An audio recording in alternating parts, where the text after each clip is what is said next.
la semana antepasada estudiábamos que Jesús maldijo una higuera. Jesús se levantó con hambre, miró a cierta distancia, había una higuera llena, frondosa de ramas, hojas, y lo que Jesús esperaba era hallar en esa aparente higuera alimento. Y él va y no encuentra. Se destaca en este texto lo que es superficial, lo que parece y no es.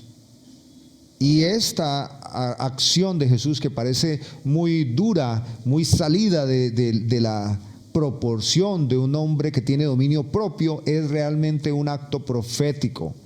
Cuando hemos leído el Antiguo Testamento y lo estamos leyendo todos, y vamos a entrar a leer los profetas, vemos que a menudo los profetas tienen acciones didácticas, algunas extremas, todas guiadas por Dios.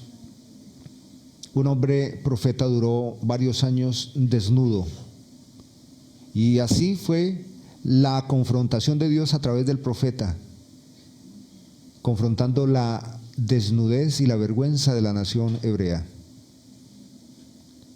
Cosas extrañas, ¿no? Un profeta, Dios le pide que se case con una prostituta y que la amara, pero ella lo abandonaba y él iba y volvía, y ella lo abandonaba y se iba con sus amantes, y él iba y la compraba y volvía y la rescataba. Todos esos actos proféticos, didácticos, eran mensajes muy, muy sensibles, muy profundos en realidad de Dios a través de los profetas, para hablarle a una nación que amaba, pero que ella le aborrecía. En este caso tenemos al profeta de los profetas, Cristo. Va hasta una higuera, no encuentra frutos y la maldice: nunca más des fruto. Y es un acto profético contra la nación del momento, la nación hebrea, contra el sistema religioso, social, político, pero también trasciende a los tiempos. Hoy, todo lo que tiene apariencia de piedad, todo aquello que parece honroso, práctico, inteligente, sabio, y que de fondo no tiene nada. Así fue nuestro tema de la maldición de la higuera. Luego Jesús está airado, con mucho dolor, porque él entra al templo, pero el templo es su templo, y el templo es un signo, un tipo de él mismo. Y todos los tipos de Cristo son sacros en el Antiguo Testamento, y tenían usos sacros. Y lo que Jesús reprueba es que el templo, que era su representación, era usado de manera vulgar para propósitos meramente humanos, y fuesen nobles humanos. Había picardía, había estafa, había maldad. Y es otra manera profética, pública, en que Jesús está confrontando, ya no con una higuera, sino con su ira, volcando las mesas, sacando los cambistas, liberando los animales que tenían ahí. Y vemos a Cristo con dolor. Es que es un dolor, y es un dolor de alguien que conoce el corazón de Dios, santo, puro, perfecto, y conoce el corazón pícaro y hostil de los seres humanos, usando la fe. Y una cosa que nos confrontábamos la semana pasada es cómo el cristianismo tiene tan mal concepto, tan mala fama, cómo la gente habla mal de nosotros los cristianos. Y las redes sociales están llenas de espectáculos, shows, programas y personas que no sabemos si están haciendo una parodia burlesca del púlpito, de la música, de la fe, o es que se han creído que el culto es un circo. Pero es una vergüenza Es una vergüenza que supera el escándalo de Corinto, de la iglesia de Corinto. Hoy continuamos a partir del versículo 20 y voy a orar y acompáñeme. Espíritu Santo, tú estás con nosotros, estás entre nosotros y te pido, te ruego que a través de mi vida hables a tu iglesia. Dispón todo nuestro ser. Libéranos de toda preocupación o distracción que nos pueda robar el mensaje. Estoy seguro que hoy nos vas a hablar. Te agradezco, Señor, que has venido a nuestro encuentro. Amén. Muy bien. Voy a hacer la lectura. Capítulo 11, a partir del versículo 20. Después de que Jesús purificó el templo y se fue, nos dice, y pasó un día, dice, versículo 20, por la mañana, al pasar junto a la higuera, esa higuera que él había maldecido, vieron que se había secado desde la raíz. Entonces Pedro, acordándose, le dijo: Maestro, mira, la higuera que maldijiste se ha secado. Respondiendo Jesús, les dijo: Tened fe en Dios. ¿Qué les dijo? Tened fe en Dios. De cierto os digo que cualquiera que diga a este monte: quítate y arrójate en el mar, y no duda en su corazón, sino que cree que será hecho lo que dice, lo que diga le será hecho. Versículo 24. Por tanto, os digo que todo lo que pidáis orando, creed que lo recibiréis y os vendrá. Y cuando estéis orando, esta es la condición: perdonad. Perdonad si tenéis algo contra alguien, para que también vuestro Padre que está en los cielos os perdone a vosotros vuestras ofensas. Porque si vosotros no perdonáis, mala noticia, tampoco vuestro Padre que está en los cielos os perdonará vuestras ofensas. Muy bien, bendito sea el nombre de nuestro Dios. Esto es lo que sucede. La confrontación de la higuera y ese acto profético es un llamado a la comunidad religiosa del momento.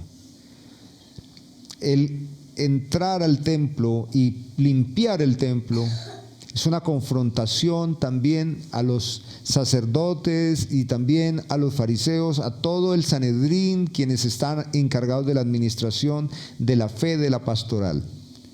Pero en este caso, y saliendo nuevamente, lo que hace es que ahora Jesús se dirige a sus discípulos. Recuerde que la mayor parte de su tiempo Jesús lo dedicó fue a sus discípulos. Aunque él dio muchas enseñanzas y las multitudes les rodeaban, siempre leemos es que Jesús se acercaba a sus discípulos o los llamaba aparte y les enseñaba.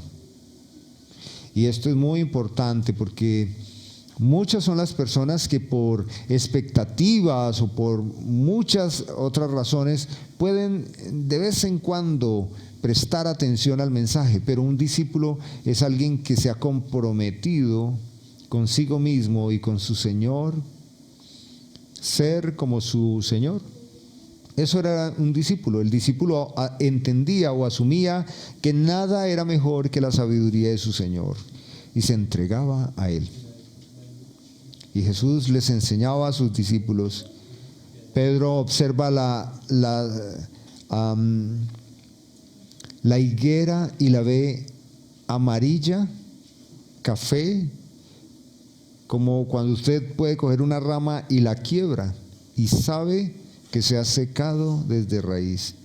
¿Cómo ha pasado esto? Con admiración él le indaga a Jesús: Maestro, mira, la higuera que maldijiste se ha secado. Jesús, que es el Señor, el Maestro del amor, de la misericordia, Jesús que siempre es visto por la gente como el que se interesa por los más sufridos y que de Él nunca saldrán acciones bélicas, pues ese Jesús está en las últimas horas reaccionando con mucha ira. Y sería fácil pensar que humanamente Jesús está estresado. Está viviendo un momento de mucha tensión humanamente. ¿Y quién no? Si yo supiese que esta noche me voy a morir, quién sabe cómo sería el ritmo de mi cardio. Quién sabe cómo sería mi ansiedad. Pero es lo que vemos de Jesús. Sin embargo, no es una ira de maldad, no es una ira de venganza, es un dolor del Creador, sustentador, misericordioso, con un mundo que lo aborrece. Esta pobre planta, esta pobre higuera es usada para describir, en primer lugar, una religión sin frutos y en segundo lugar, el poder de Dios, el juicio de Dios a las religiones. Mientras los seres humanos estamos vivos, tenemos mucha salud, nos sentimos muy valentones y hablamos duro y juzgamos y ofrecemos y demás. Pero todos los seres humanos un día tendremos que dar cuentas delante de Dios. A Dios nadie se le va a escapar y nadie será justificado desde sus propias palabras. Así que a veces Dios permite que los seres humanos vivan cómodamente, que prediquen falsos mensajes, que trituren a los desprovistos de fe y los engañen. Dios ha permitido eso. Pero todo el que lo hace tendrá que dar cuentas a Dios. La higuera que maldijiste se ha secado. ¿Y cómo no se va a secar? Si es que quien la hizo, la cortó. En otra ocasión Jesús habla del mal, del engaño de la religión y dice que ya el hacha está puesta a la raíz del árbol. En otra ocasión Jesús dice, yo soy la vid, pero soy la vid verdadera y mi Padre es el labrador. Toda rama que en mí no lleva fruto será cortada.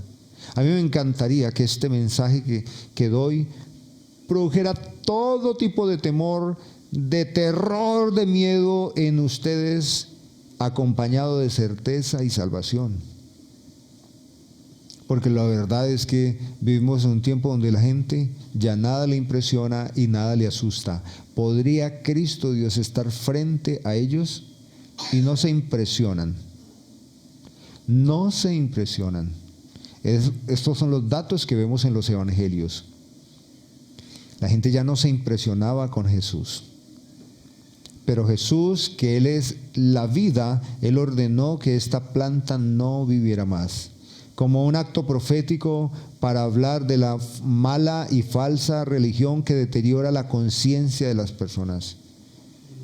Recuerdo cuando yo era un adolescente, como de 12 años, conocimos a alguien. Él nos visitaba y era una persona muy agradable. Tendría como 24 años. Y él entró en una amalgama de varias creencias. Él decía, del catolicismo, el Santo Rosario. Del cristianismo, la oración. Y del taoísmo, la meditación. Y empezó a involucrarse en ese mundo y este tipo de cosas y hacer mezclas. Un día su padre tiene que llamar al hospital y a la policía y lo bajan del techo de su casa desnudo en la madrugada. De repente el hombre empezó a perder la cordura, empezaba a regalar todo, a vender todo y salía con cosas. Su estructura mental se deterioró Era imposible hablar con él, como una persona desquiciada.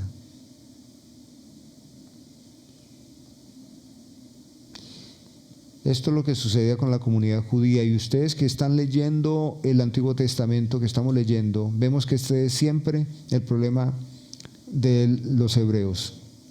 Por un lado está Yahweh o Jehová, el Padre, pero por otro lado estaba Astarot, por otro lado estaba Baal, y todo tipo de formas, creencias que pudiese dar a ellos esperanzas. He notado en mis años de vida que hay personas a las que Dios les da un tiempo, una misericordia, y les muestra el Evangelio y los expone a la palabra de Dios. Pero he visto también como que Dios da la espalda. Y yo me pregunto, si Dios nos diera la espalda, ¿qué sería entonces de nosotros? ¿Qué nos podría salvar? Si como higuera Jesús me maldijera, ¿podría salir bien librado? Pero ahora Jesús enfoca a sus discípulos esta enseñanza muy importante, porque la confrontación de la hipocresía religiosa era al mundo del liderazgo y de la comunidad en general religiosa. A sus discípulos les dice lo siguiente: tened fe en Dios. Este es nuestro tema. Tened fe ¿en quién? En Dios. Parece que Pedro observa la higuera con asombro, como maravillado. Señor, ¿cómo ha sucedido esto? Como cuando los padres de familia hacemos algo y nuestros niños pequeños nos miran con esa sonrisa, sus ojos grandes, con mucha admiración, y dice: ¿cómo lo hiciste, papá? Enséñame. Porque no vemos en el relato a un Pedro atemorizado ni molesto, solo admirado. Y Jesús le responde: ¿cómo es que sucede esto? ¿Cómo lo hizo? Y dice: tened fe en Dios. Y ese es un tema muy recurrente en la fe cristiana, en la vida cristiana, y es la fe. Todos los predicadores hablan de la fe. A lo largo de las Escrituras vemos el tema siempre presente de la fe. ¿Y por qué de la fe? Las Escrituras lo dicen claramente: porque sin fe es imposible agradar a Dios. Sin fe es imposible.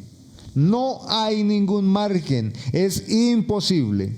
Tened fe en Dios. Y luego Jesús les dice: esto que les voy a decir es infalible, no tiene error.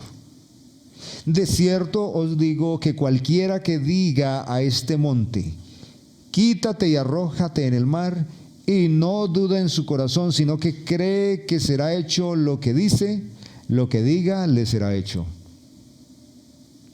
Esto puede despertar en nosotros muchas emociones, esperanza, puede despertar en nosotros también suspicacia, o puede despertar en alguien incredulidad. Alguien puede leer esto y dice: esto es tonto, esto nunca se ha visto, esto no ha sucedido.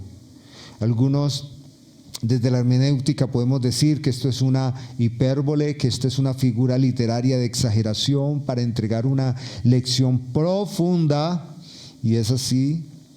Y lo que destaca Jesús para hacer una distinción entre la higuera estéril, entre el templo sin Dios y el discipulado con sus 12, era que la diferencia entre una religión sin Dios, un templo sin el Señor, sin la presencia de Dios, y ellos, es que ellos vivieran bajo la certeza de que Dios existe y que Dios es galardonador de los que le buscan.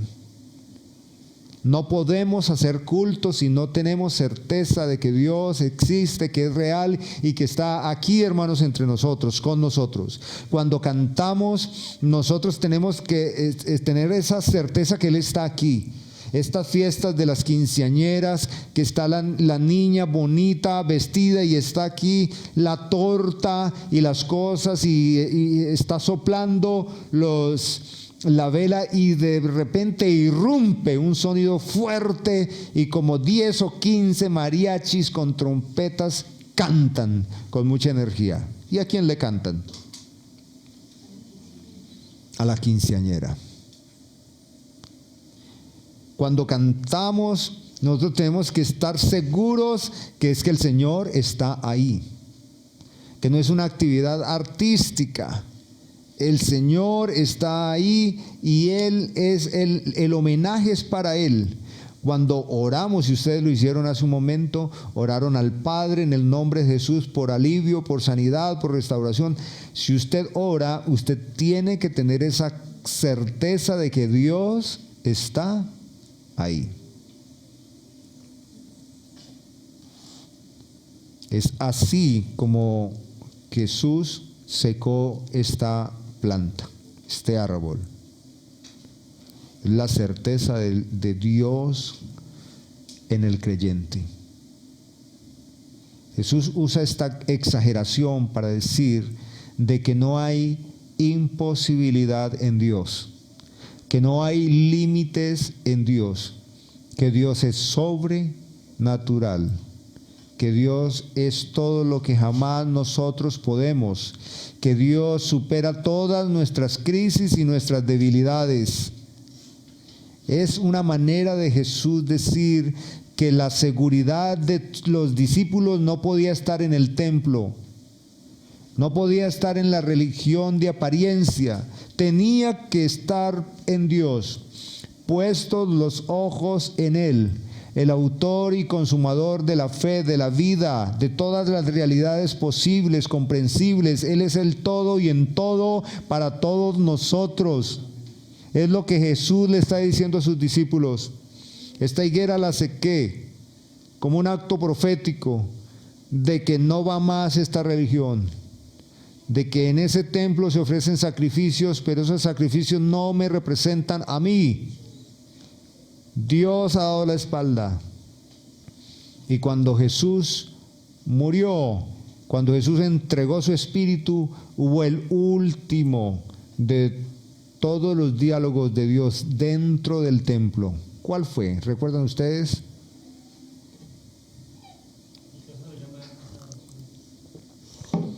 La tierra se estremece, tiembla.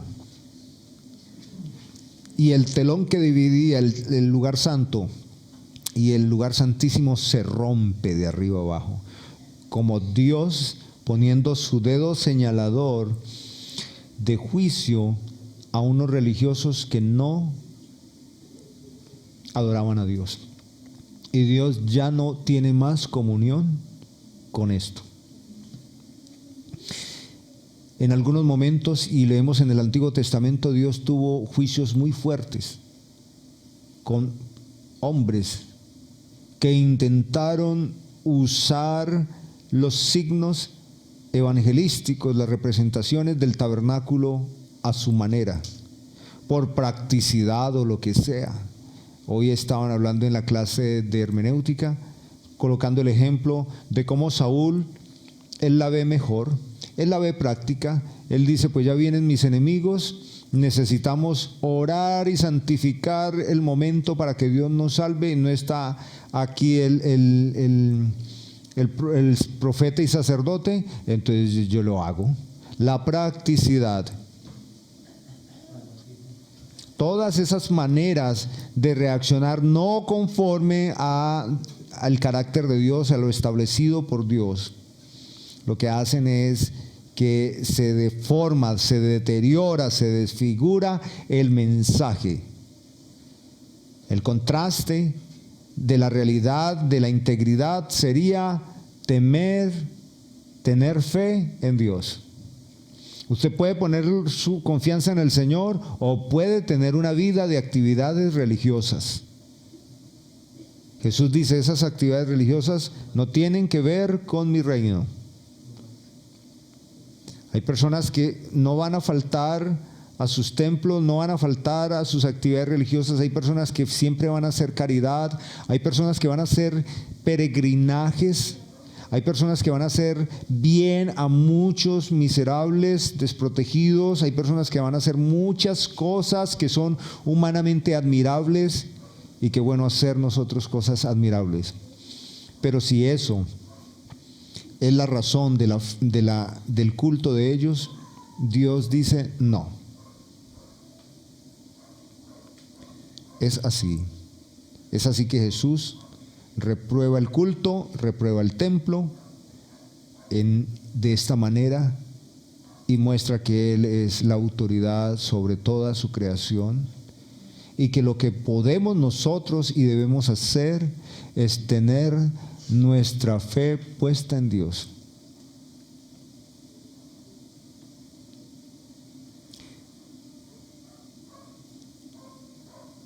Nos sucede todo el tiempo cuando vamos al trabajo. De repente llega alguien y esa persona tiene un estatus o una importancia social o dentro del entorno que nos encontramos y las personas están descuidadas y se acomodan, se ajustan. ¿Por qué? Porque hay en nosotros una idea de admiración, de decoro, de respeto, de actitud frente a esa persona que consideramos muy importante.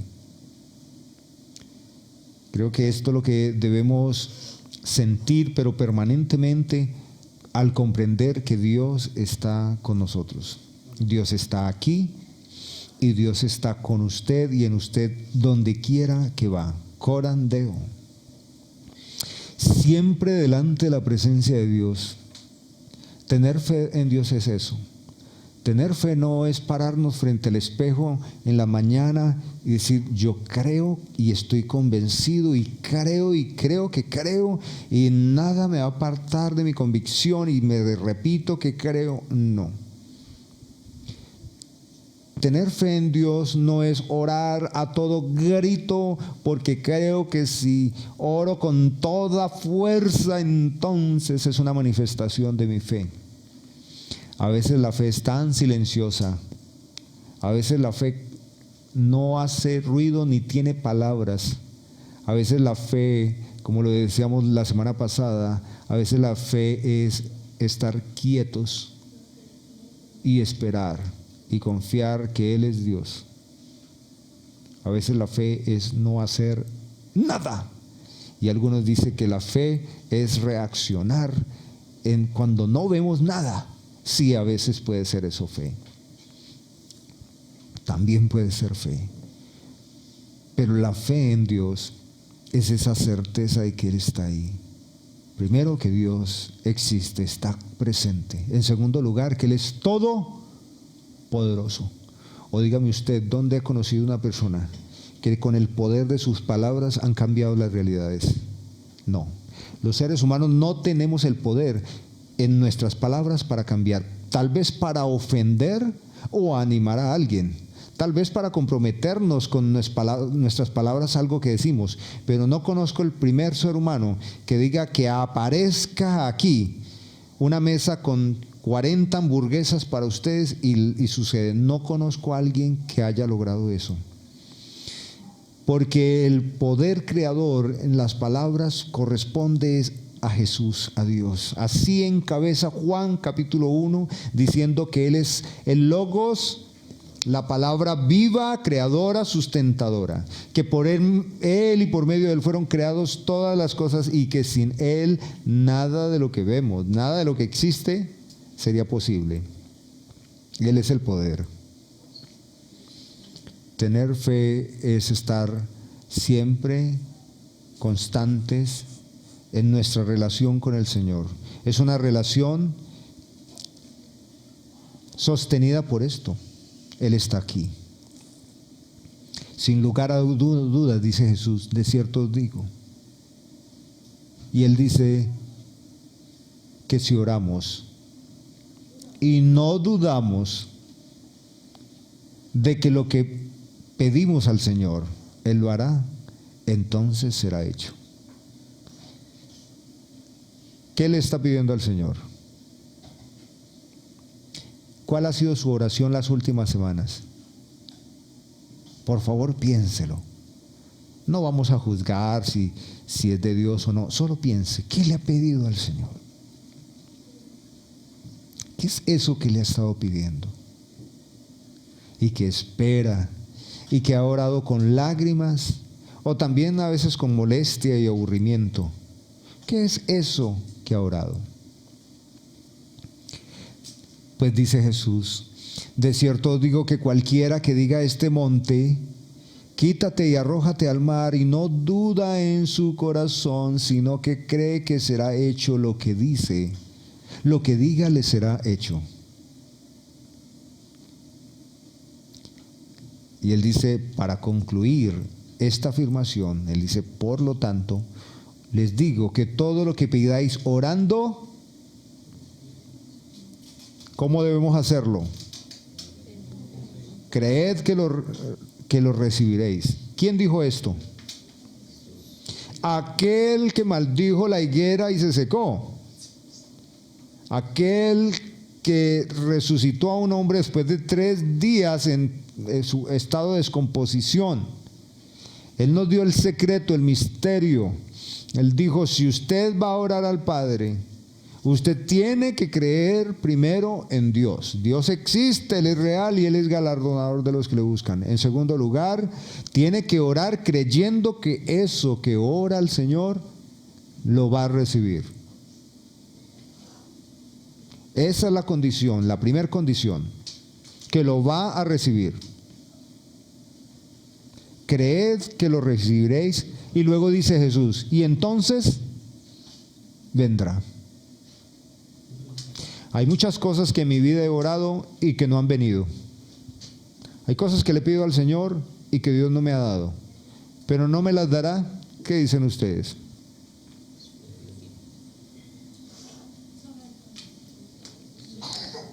Recuerden la predicación hace 15 días. Pedro le dice, Señor, nosotros todo lo hemos dejado por ti, todo. Porque recuerda que el joven rico le dijo, Señor, todo lo he cumplido. Y Jesús le dice, bueno, entonces dele su seguridad a la gente y sígame. Y él dice, Marcos, que él se va muy aburrido, triste, porque tenía muchas posesiones. Entonces Pedro le dice, Señor, nosotros todo lo hemos dejado por ti. Y él dice, pues muy bien, te felicito, Pedro, y quiero decirles algo. No hay nada que ustedes hayan dejado por seguirme que no lo reciban 100 veces aquí y en la vida eterna. Y yo me quedé preguntando, ¿y cómo es eso de 100 veces? Claro, los clásicos, los teólogos, después de tantas hermenéuticas, ellos concluyen, y estoy muy de acuerdo, claro, yo lo he vivido, he sido bendecido por ustedes, he sido bendecido en otras ciudades, en todo lugar que voy encuentro una familia, encuentro una casa, encuentro un plato de comida, encuentro un abrazo, y no pago esos impuestos, no pago esos prediales, esas cosas. Lo que digo es que al ser unidos en Cristo, en familia, ahora tenemos una familia más grande, y a través de esa familia y de los dones del cuerpo de Cristo somos bendecidos. Entonces, aunque yo he orado al Señor y no he tenido respuestas de muchas cosas, puedo cuestionar mi corazón y preguntarme si es que no he orado con la fe que describe Jesús, con esa certeza de que lo voy a recibir.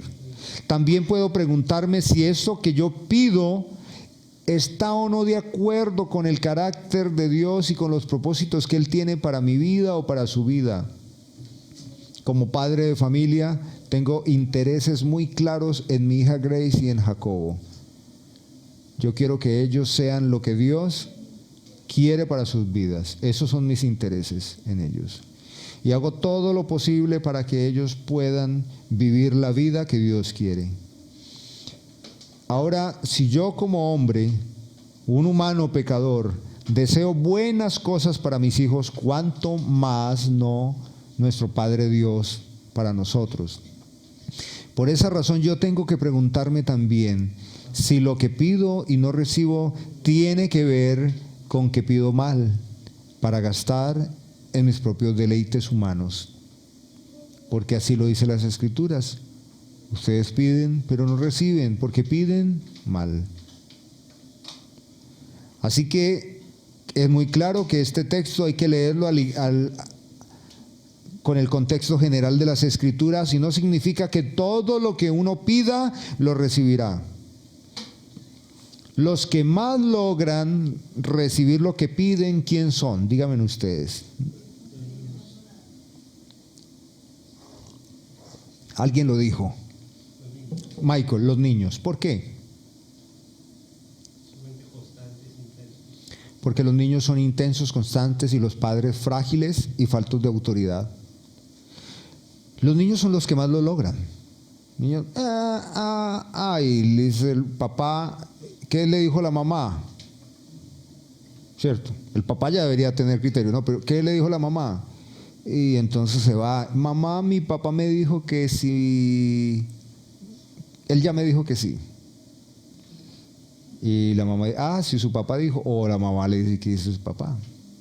Aquí al fin, los niños son los seres humanos que más logran lo que quieren, porque son intensos, porque no se cansan de pedir lo que quieren, y porque encuentran padres de familia sin criterios, sin un hacia dónde orientarlos, y eso, digo que eso es muy, muy de todas las culturas del occidente.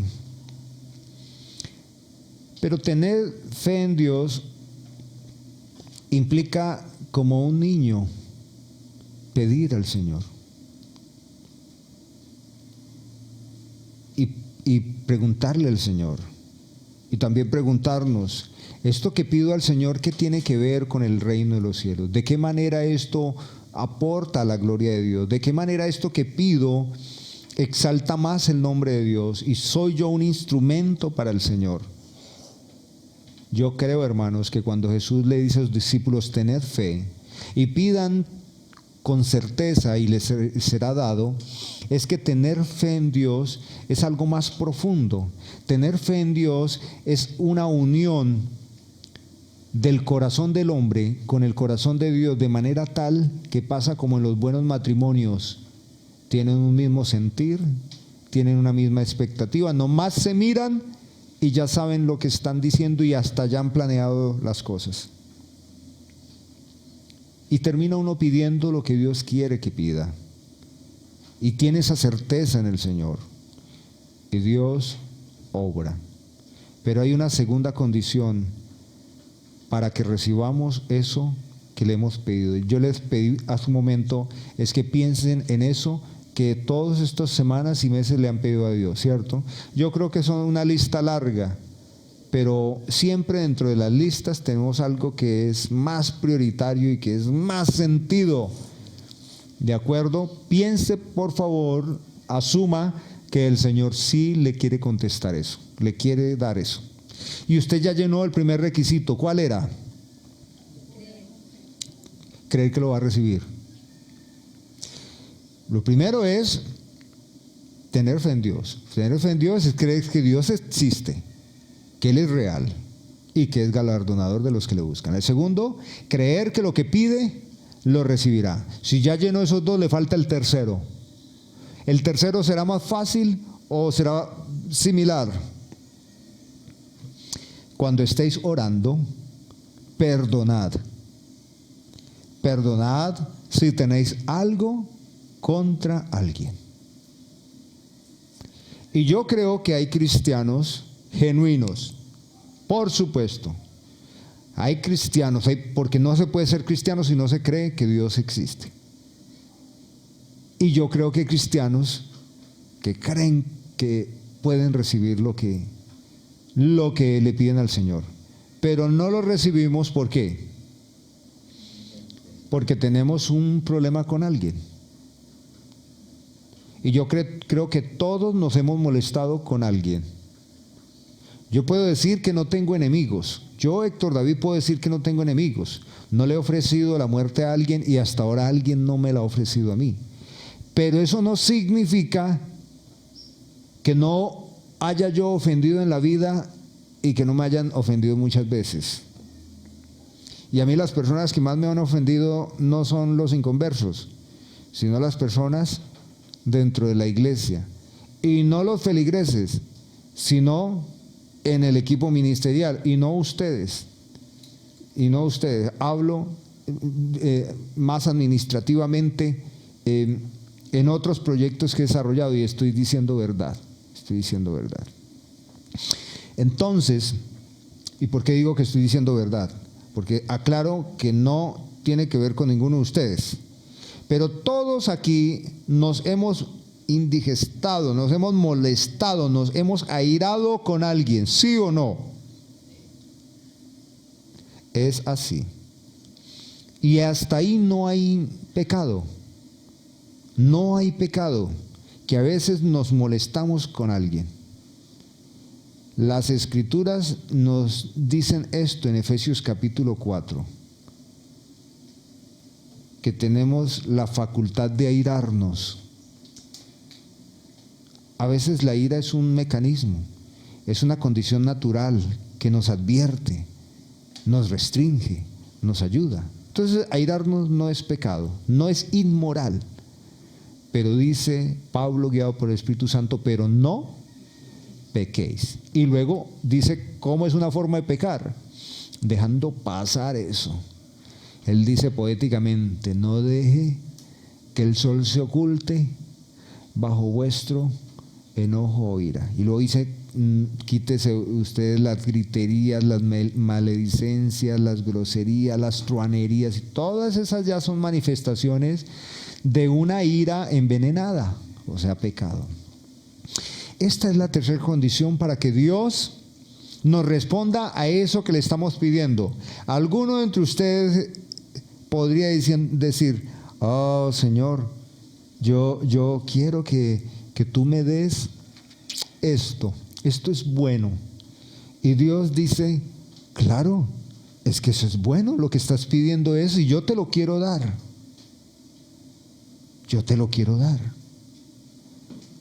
Pero tienes un lío con tu hermano, y esto no es justo. Y me parece a mí que eso es un trámite como cuando usted va a un banco y le dice: son estos 3 papeles, son estos requisitos, y usted llena el primer requisito, cree en Dios, está convencido, y llenó el segundo requisito, cree que el Señor va a obrar. Y le dice la secretaria o el gerente, le dice: ole, está a un punto de recibir el dinero, rápido, llene eso y viene y vea, inmediatamente estará en su... Y suena fácil, ¿cierto? Y usted sale del banco corriendo a concluir el trámite. Pero me temo yo que en la fe cristiana y en el tema del odio y del rencor, muchas personas no harán el último trámite. ¿Por qué no perdonamos?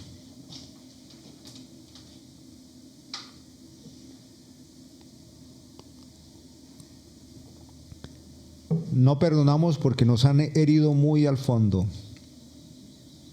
No perdonamos porque nos ha dolido el maltrato o el abuso.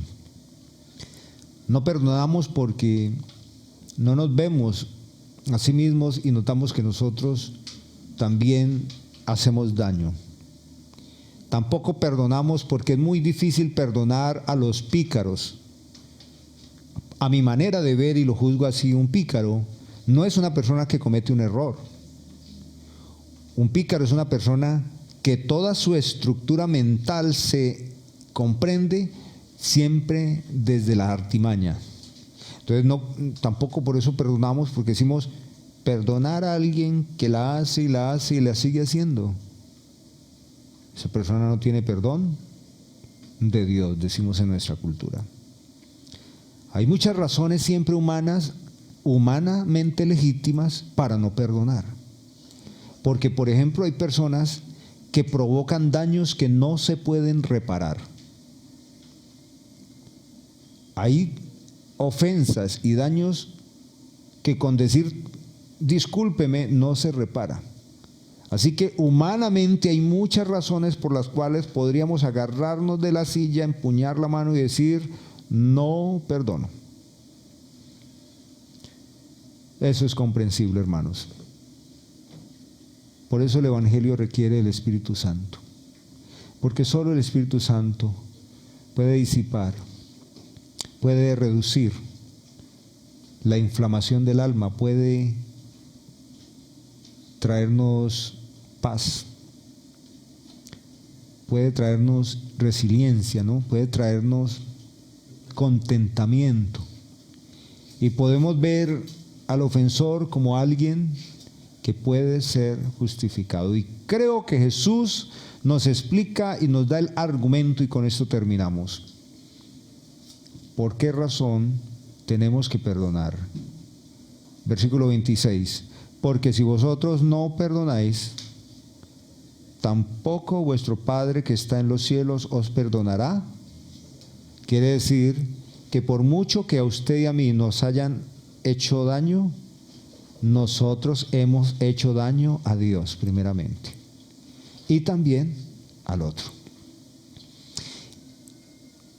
Y Jesús nos dice que esta es la tercera condición para que nosotros oramos y recibimos lo que pedimos al Señor. Que no nos vengan con cuentos, que no nos vengan con artimañas, que declare, decrete o pacte con dinero o con cosas para que Dios se lo dé. Que no nos vengan con esas mentiras. Porque las únicas trabas que existen teológicamente y por el mayor de todos los teólogos, que es por supuesto la verdad que es Cristo, es tener fe en Dios, creer que siempre es posible para Dios lo que es imposible para nosotros, que Él lo puede dar, y en tercer lugar, estar en paz con el otro. ¿Usted sabe cuántas veces en la vida nos toca pedir perdón? Si usted es bueno para perdonar y le pasan el corazón por un escáner, se le ve el corazón como un fisiculturista, porque perdonar es un tema de todo el tiempo. De todo el tiempo. Perdonar. Y ahí voy a decirles, finalizando, que podemos hacer algo práctico. Podemos hacer algo práctico. Si confesamos nuestros pecados, Él es fiel y justo. ¿Para qué? Para perdonarnos. Es muy importante orar, hermanos. Es necesario. Hay personas que han estado enfermas y con diagnósticos terminales y han orado al Señor perdonando, y esa última cláusula ha cambiado toda su realidad bioquímica, física, y se han sanado.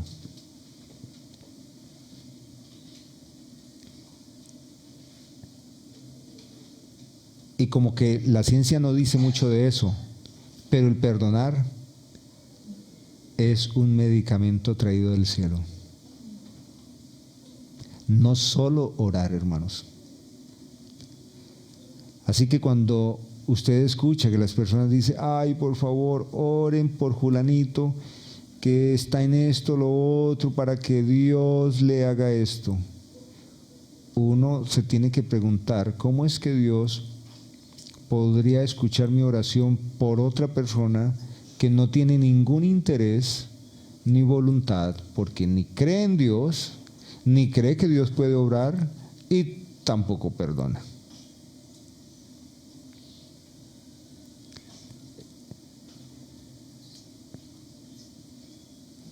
No todo lo que pedimos lo vamos a recibir, y no todo lo que no recibamos significa que tiene que ver con falta de fe o con infidelidad a Dios, falta de perdón, no. Pero algo sí es claro: todo lo que Dios le responda, va a estar dentro de estos tres requerimientos. Qué bonito es saber que Dios está aquí con nosotros. Amén. Qué bonito es saber que usted hace un momento oró por otra persona y usted creyó que el Señor puede obrar esa otra persona. Ahora le pregunto, ¿usted oró y está dentro de esos 3 requerimientos del banco del cielo? Si lo hizo así, ay, dele gloria a Dios. Y dedícase a orar, porque todo lo que pida, entonces, ¿qué dijo Jesús? Dedíquese a orar. Pedís y no recibís, porque pedís mal. Pero esa no es la predicación de hoy. La predicación de hoy es una muy buena noticia. Jesús dijo, todo lo que pidan, creyendo que lo recibirán, lo recibirán. Amén. El próximo domingo continuamos. Estamos muy cerca a la peor de todas las maldades. Hombres crucificando al Cristo Dios. El próximo domingo continuamos. No se lo pierdan. Pero vamos a orar, ¿de acuerdo? Y quiero que oremos con una actitud así. ¿Por qué no le pedimos a Dios perdón? Porque hemos dudado de su presencia. ¿Por qué no le pedimos a Dios perdón? Porque hemos orado como a la carrera, como desalentados, como decimos coloquialmente, por si las moscas. Y por si las moscas es pecado. Tenemos que orar creyendo. Y pidámosle perdón a Dios porque también no hemos perdonado siempre al ofensor. Y pidámosle a Dios que podamos nosotros, por el Espíritu Santo, tener las puertas abiertas, porque Jesús hizo juicio con su poder, hizo milagros con su poder, hizo misericordia con su poder, multiplicó el pan con su poder, liberó a gente endemoniada con su poder. Él creía en el Padre, él estaba seguro que se haría y él no tenía problemas con nadie. Somos la vid, la iglesia que Dios desea. Una iglesia centrada en la autoridad de las Escrituras, el desarrollo de buenas y sanas relaciones y cuidado pastoral. Queremos que los cristianos piensen bíblicamente y que aborden los desafíos de la vida bajo el poder del Espíritu Santo. Bienvenidos.